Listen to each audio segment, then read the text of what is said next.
Hello, my name is Patrick Pura, and today I'm going to be giving this presentation on applying big data techniques to the vastness of online chess. This is as a term project for big data at Angelo State University in July 2023. So without further ado, let's jump into the presentation. So overall, our objectives are the following. We want to discuss this term project in which we apply big data tools to online chess data sources. In that regard, we're going to be discussing what available data sets we have in online chess and how big data applies to each one of these data sets. Also, we want to discuss what achievements we accomplished and the challenges that we faced along this project development. And finally, we're going to be answering all the questions formulated at the beginning of our project proposal along the presentation as well, but we're going to recap it at the very end as well. So these are the questions that we set out to investigate whenever we proposed chess as a big data term project.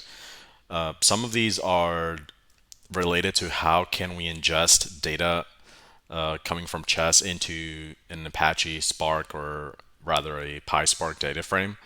Also, what kind of key value pairs and reducing algorithms we can apply to this data. And also, towards the end of these questions are aspects related more to the machine learning, artificial intelligence side of the house, which we're going to be discussing what kind of challenges we encountered on these aspects. So our very first data set is the puzzle database from lichess.org. So this puzzle database is a downloadable CSV file at lichess.org. Links and references are included in the term paper submitted along with these slides. And this specific database contains over 3 million puzzles, and each one of these puzzles or records contains data fields such as the ID of the puzzle, the game URL, which the puzzle came from, how many times the puzzle has been played, what the solution for the puzzle is, and several other data fields, such as popularity as well. That's an important one. So in terms of data frame structuring, we uploaded this CSV file, which was close to the gigabyte in size, directly into an Apache, or not an Apache Spark, but a Google Colab Spark session as a CSV file, which got transformed into a data frame.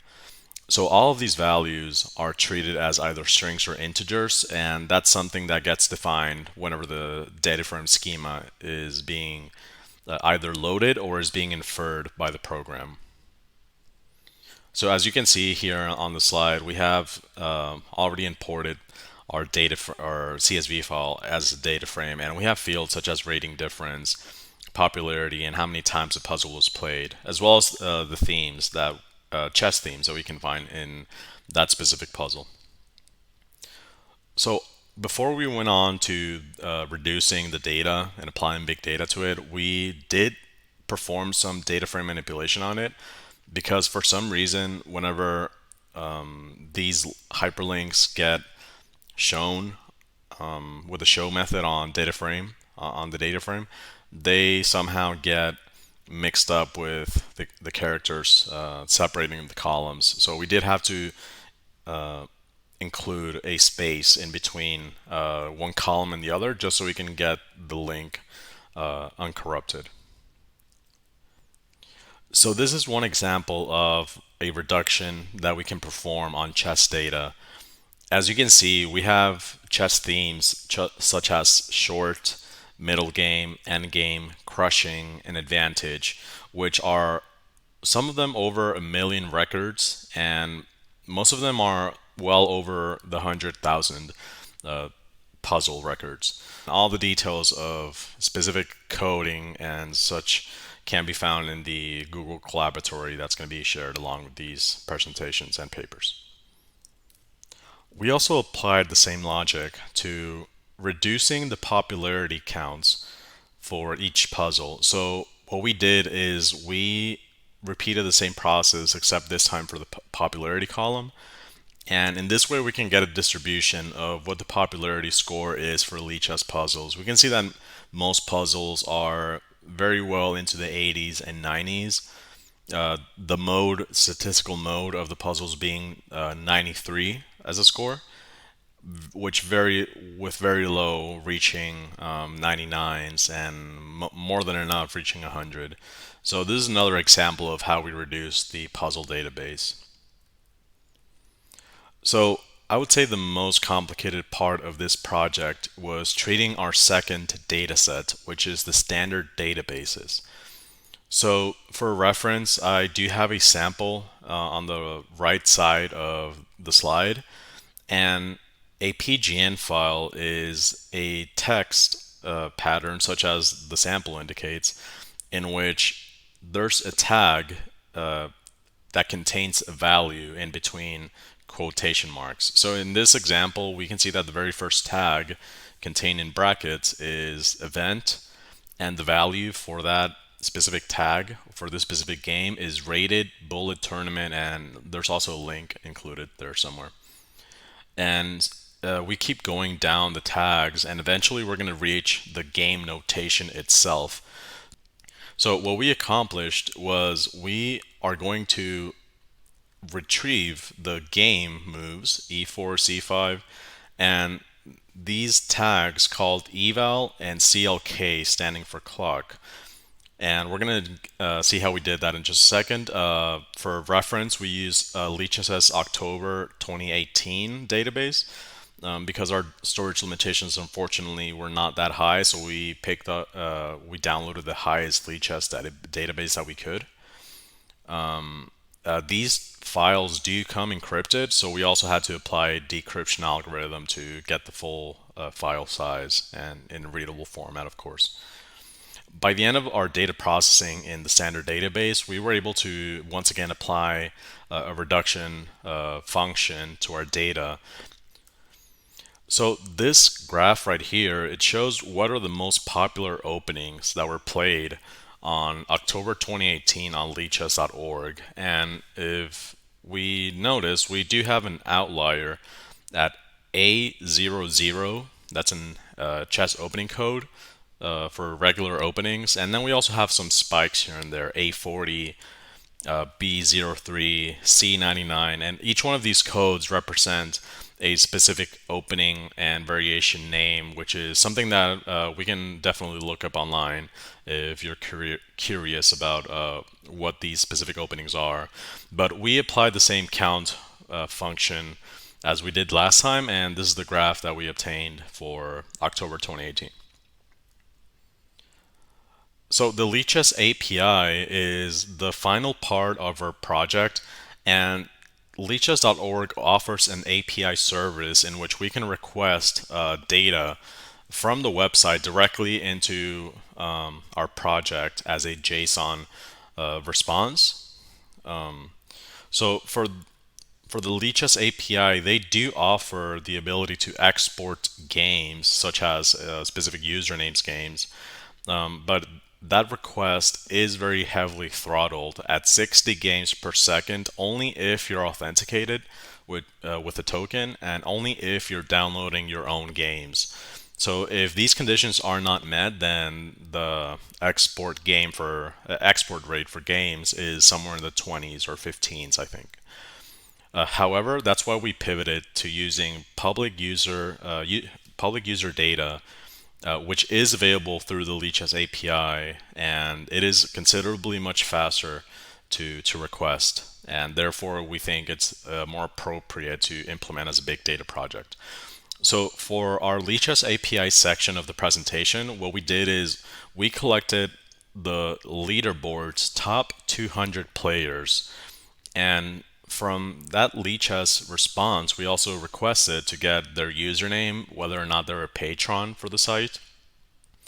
If they're online at the time of the request, what country they're from, and how many games they've played on the site. Also, whenever available, it does also retrieve a biography or an about me about the player. And if not, then it returns null value. So these are the top players of LeechSS by country as of yesterday. So this is normalized as percentages. So we can see that 10% of the top players on LeechSS are Russian, followed by 9.6%, which are Americans, followed by 5.2 from India, and a generic flag called Earth, which is available to users. So we can request user public data and import it into Spark data frame. And again, this is done directly by requesting a JSON response and uploading the JSON response as a Spark data frame. So let's start answering what questions we have for our project. So how should we structure the data sets in terms of variable types and aggregation to increase computational efficiency? So initially we wanted to import all these data points as a PyChess object, which is a library available in Python for chess. However, whenever we did try to do that initially, it was giving us some very strange problems. So we just pivoted to using the native integer type, string type, array type that works very fine with Spark. What key value pairs should we select to apply MapReduce algorithm? As we just saw for the puzzle database, we used themes and popularity. For the PGN standard databases, we used the PGN text itself, which I do need to mention that the way we extracted those values from the PGN text was by using regular expressions. And for our final dataset, the Lichess API responses, we used usernames and countries as the values for, as the keys rather, for our reduction algorithms. What mapping function should we apply to our MapReduce algorithm? We used regex or regular expressions replacement to get the values from the PGN fields, and we used counts, a basic count function to obtain the graphs as well, which was our reduction algorithm in the project. In the absence of native move evaluations, is it possible to apply an external chess engine to compute the best moves across all games in the dataset? And this is where most of our time in the project was spent, and the answer is unfortunately no, because chess engines are by definition they are not parallelizable, meaning that we cannot compute parallelized tasks in which Spark data frame would be able to thrive. And more information on why this is not achievable is in the term project report. Even if throttled, how can we integrate the Lichess API into our project? Yes, we can request user public data and establish trends. So a curious thing is that even though we exported the top 200 players in the leaderboard, we were able to request more information from Lichess at one point. We were pulling 900,000 players from the leaderboard at a certain stage. However, Lichess apparently denied that later on, so they finalized the count to no more than 200 players. Can we use fake games to detect cheating on the Lichess platform? Yes, we definitely can. However, we need access to these games, which the site has labeled as unsportsmanlike, so we can construct AI models. And let me just switch over to the Google Collaboratory. And this is our aggregation of the data set that we performed in order to initially try to attack the problem of detecting fake games. So we have an eval array which contains all the evaluations of the game as it progresses, if available. So in this column eval array, you can see that most of them are null values or no values at all. So we only have one game in which evaluation is available.